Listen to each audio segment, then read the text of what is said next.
ኦሪት ዘዳግም ምዕራፍ 7 ተራ ቁጥር 11 ለአድማጮች እንዳይበዛ ተከፍሎ ነው እንጂ ምዕራፉ የአንድ ነው። ያው 7 ምዕራፍ ነው። ተራ ቁጥር 11 ወቀቡ ትእዛዞ ወኩነኔሁ ወፍትሖ ኩሎ ዛነ እየዝዘክሙ ዮም ከመ ትግበርዎ ተሰሩት ዘንድ ተፈጽሙት ዘንድ ታደርጉት ዘንድ እኔ ዛሬ የማዛችሁን የእግዚአብሔርን አምልኮቱንና ሕጉን ትእዛዙን ትጠብቁ ዘንድ ይነግራችኋለሁ። ይህንንም ጠብቁ ብዬ አዛችኋለሁ አለ ሙሴ። ተራ ቁጥር 12 ወእምከመ ሰማዕክሙ ዘንተ ኩነኔሁ ወዐቀብክምዎ ወገበርክምዎ እግዚአብሔርኒ ይዐቅብ ለክሙ ኪዳኖ ወምህረቶ ዘመሃለ ለአበዊክሙ። ይህንን ሕግ ሰምታችሁ ከጠበቃችሁትና ከሠራችሁት እግዚአብሔር አምላካችሁንም ውደዱት። እግዚአብሔር ወዳጁን ያውቃልና ለአባቶቻችሁ የማለውን መሐላውንም ቸርነቱንም ይጠብቅላችኋል። እግዚአብሔር የሚወዱትን ያውቃል፣ የሚያከብሩትን የሚፈሩትን ያውቃል፣ ለሕጉ ቀናተኞች የሆኑትን ያውቃል። ስለዚህም እግዚአብሔር ጠላቶቹን ለማጥፋት ካመጣው ከቁጣው ከመዓቱ ወዳጆቹን ይሰውራቸዋል። ስለዚህ በዚህም ዓለም ስትኖሩ በወዳኛውም ዓለም ስትኖሩ እግዚአብሔር አምላካችሁ በነፍስም በሥጋም እንዳይበቀላችሁ ከምታልፍ ዓለም ጋር ተጣብቃችሁ ኃጢአት ሰርታችሁ እንዳትገኙ ራሳችሁን ጠብቁ አለ ሙሴ። ተራ ቁጥር 13 ወያፈቅረከ ወይባርከከ ወያስተባዝሃከ ወይባርክ ለከ ፍሬ ከርስከ ወፍሬ ምድርከ ወስርናየከ ወወይነከ ወቅብአከ ወአዕጻዳተ ላህምከ ወመራእየ አባግዕከ ላዕለ ምድር ዘመሃለ ለአበዊከ ከመ ያሃብከ። ይህንን ሁሉ ብታደርግና ሕጉን ብትጠብቅ ለአምላክህ ለእግዚአብሔር እየተገዛ ብትኖር አለ። አምላክ እግዚአብሔር ይወድሃል፣ ያከብረሃል፣ ያበዛሃል፣ የልቡናህንም መሻት አውቆ ሁሉን ነገር ይሰጥሃል። አንተ ሳትለምነው የሚያስፈልግህን የሚያውቅ አምላክህ ነውና አምላክህ እግዚአብሔር ይህንን ነገር አድርግልኝ ብለህ ሳትጠይቀው ሐሳብህን ከአንተ ቀድሞ የሚያውቅ አምላክ ነውና ፍላጎትህን ይሞላልሃል። ግን አምላክህን እግዚአብሔርን በአፍህ እየለበለብክ በልቡና ብትሸነግለው እግዚአብሔር የሚሸነገል አምላክ አይደለምና አምላክ የሚሸነግሉት ወይም የሚያታልሉት አምላክ አይደለምና ሐሳብህና ምኞትህ ሳይፈጸምልህ ሰርተህ ደስ ሳይልህ በሠራው በሥራ ሳትረካ ልጅ ወልደ በልጅ ሳትጠቀም ሰርተህ አገኘኸው ገንዘብ ሳትጠቀም ቤትም ሰርተህ ሳለ በሠራው ቤት መኖር ሳትጀምር እግዚአብሔር ስደቱን፣ መከራውን፣ ችግሩን ያመጣብሃል።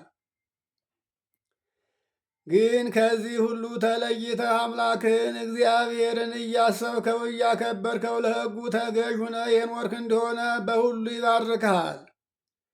በዘር ይባርክሃል፣ በጥሪት ይባርክሃል፣ በጤና ይባርክሃል፣ በሰላም ይባርክሃል። የምድርህንም ፍሬ ሁሉ የዘራኸውን ሁሉ ወይንህንም ሁሉ ያበዛልሃል፣ ይባርክልሃል። የላሞችህንና የበጎችህን መንጋ ሁሉ መሰማሪያዎችንም ሁሉ ይሰጠሃል፣ ይባርክልህም ዘንድ ለአባቶች በማለላቸው ምድር ያበዛሃል። ለአብርሃም፣ ለይስሐቅ፣ ለያዕቆብ ያችን አገር ለዘሮች ይሰጣለሁ ብሎ በገባው ቃል መሠረት አንተን ባስቀመጠበት በዚያች ባወረሰ ሀገር እግዚአብሔር ስም ጥር ያደርግሃል። ማለት ስም በአሕዛብ ዘንድ እንዲጠራ እንዲታወቅ ታዋቂ ያደርግሃል አለ።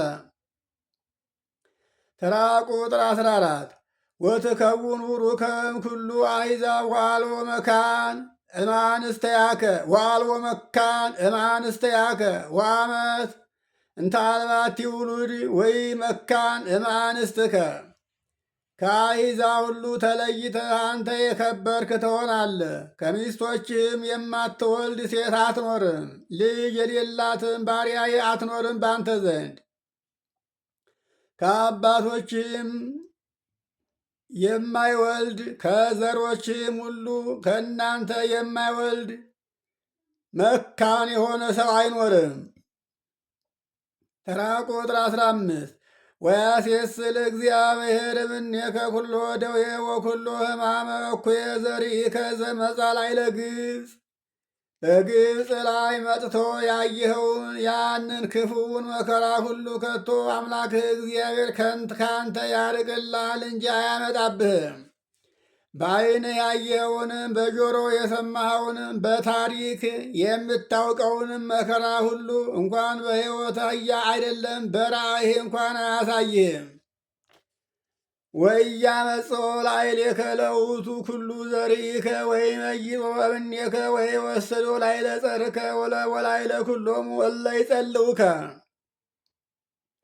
ይህንን ያየኸውን መከራ ሁሉ በአንተ ላይ አያመጣብህም።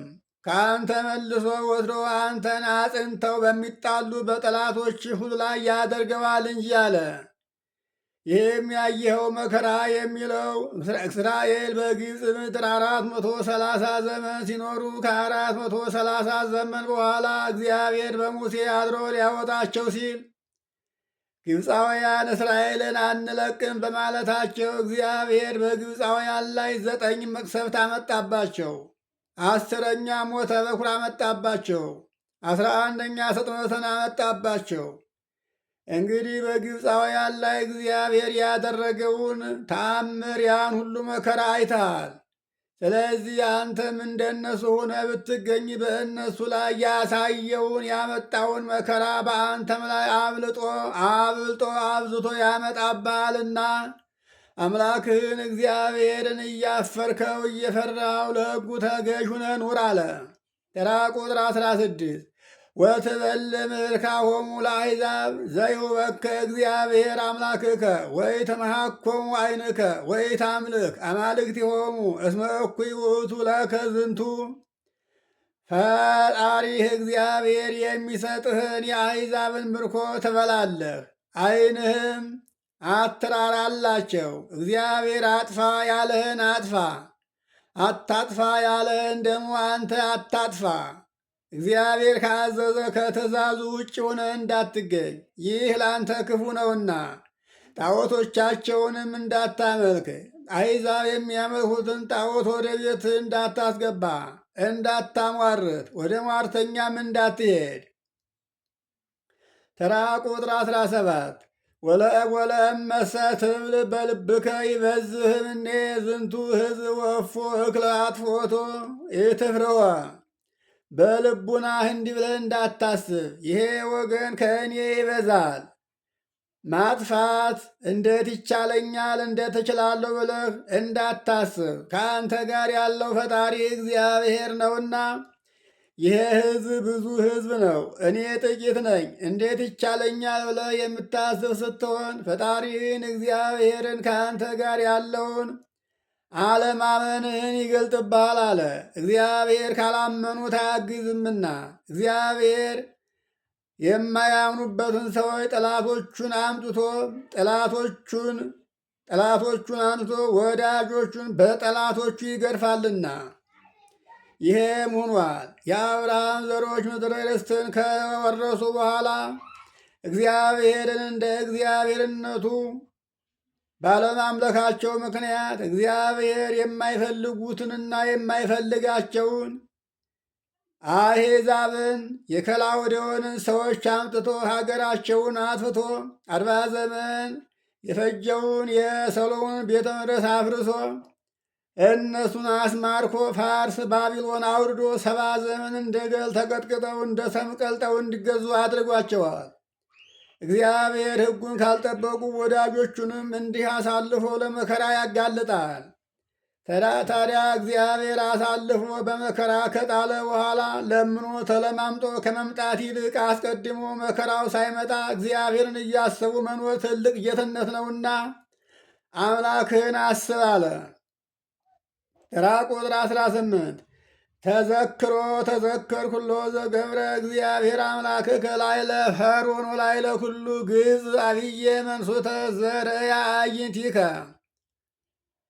ዓይኖችህ ያዩትን ፈጣሪ እግዚአብሔር በፈርዖንና በግብፃውያን ላይ ያደረገውን ያንን ጽኑ መቅሰፍት አስብ። ያንን ጽኑ መቅሰፍት ማሰብህን ያቆምክ ዕለት እግዚአብሔርን እንደዘነጋው እወቅ። ያንን ከዘነጋው እግዚአብሔርን ማክበርህና መፍራትህ ያቆማል። ያንን ያሰብክ ዕለት ግን ሁልጊዜ እግዚአብሔርን እያሰብከውና እየፈራው ሕጉን ለመጠበቅ እየተጋ ትኖራለህ አለ።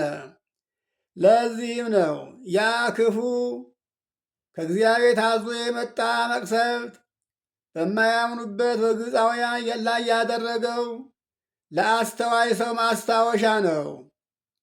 በማስታወሻ የያዙት ነገር እንደማይጠፋ ያም ኃጢአትን ላለመስራት እግዚአብሔርን ላለማስቆጣት ማስታወሻ ነው። ሰው ያንን እያየ እኔንም እንዲህ ያደርገኛል እያለ ፈጣሪውን እያሰበ ይኖራልና። ተራ ቁጥር 19 ወውእተ ተአምረ ወመድመመ አበይተ ወበእድ ጽንዕት ወበመዝራዕት ልዕልት ዘከመ አውፅአከ እምሕየ ከማሁ ይገብሮሙ እግዚአብሔር አምላክከ እግዚአብሔር አምላክክሙ ለኩሎሙ አሕዛብ እለ ይፈለትፈርሁ አንትሙ እምቅድመ ገጾሙ። ድንቅ ሥራውን ተአምራቱን ሁሉ አስቡ። በጽኑ ሥልጣኑ ፈጣሪያችሁ እግዚአብሔር ከግብፅ ምድር እንዳወጣችሁ ከፊታቸውም የተነሳ ተፈሯቸው የነበሩት አሕዛብን ሁሉ ያጠፋቸዋልና።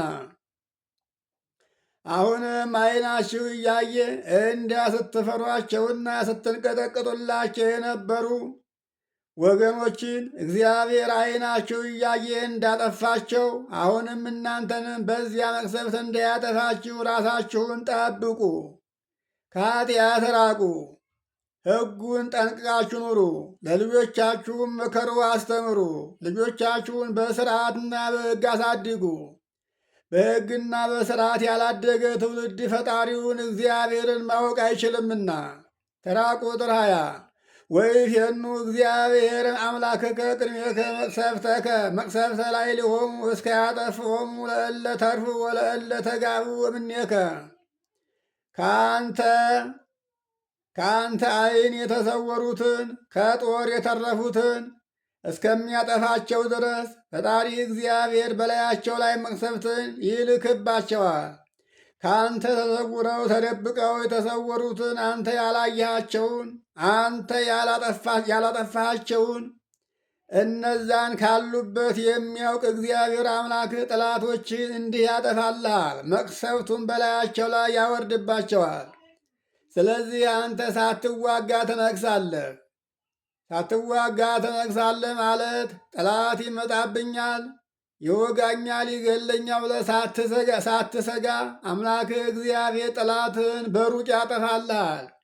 ይህ የሚሆነው እግዚአብሔር አምላክህን እያሰብከ የኖርክ እንደሆነ በሥርዓትና በሕግ ተጠብቀህ መኖር የጀመርክ እንደሆነ ነው አለ። ኦሪት ዘዳግም ምዕራፍ 7 ከቁጥር 11 እስከ 20 ድረስ ያለውን ሰምተናል። ምዕራፉ 7 ነው። አሁንም ለአድማጮች እንዳይበዛ ተከፍሏል። ከቁጥር 21 ጀምረን እስከ ፍጻሜ ያለውን እንመለከታለን። እናንተ ግን ስትመለከቱ ከተራ ቁጥር ጀምራችሁ መደዳውን ሁሉንም አድምጡት። ይህ ሲሆን ምስጢሩ ይረዳችኋል። ይቆየን።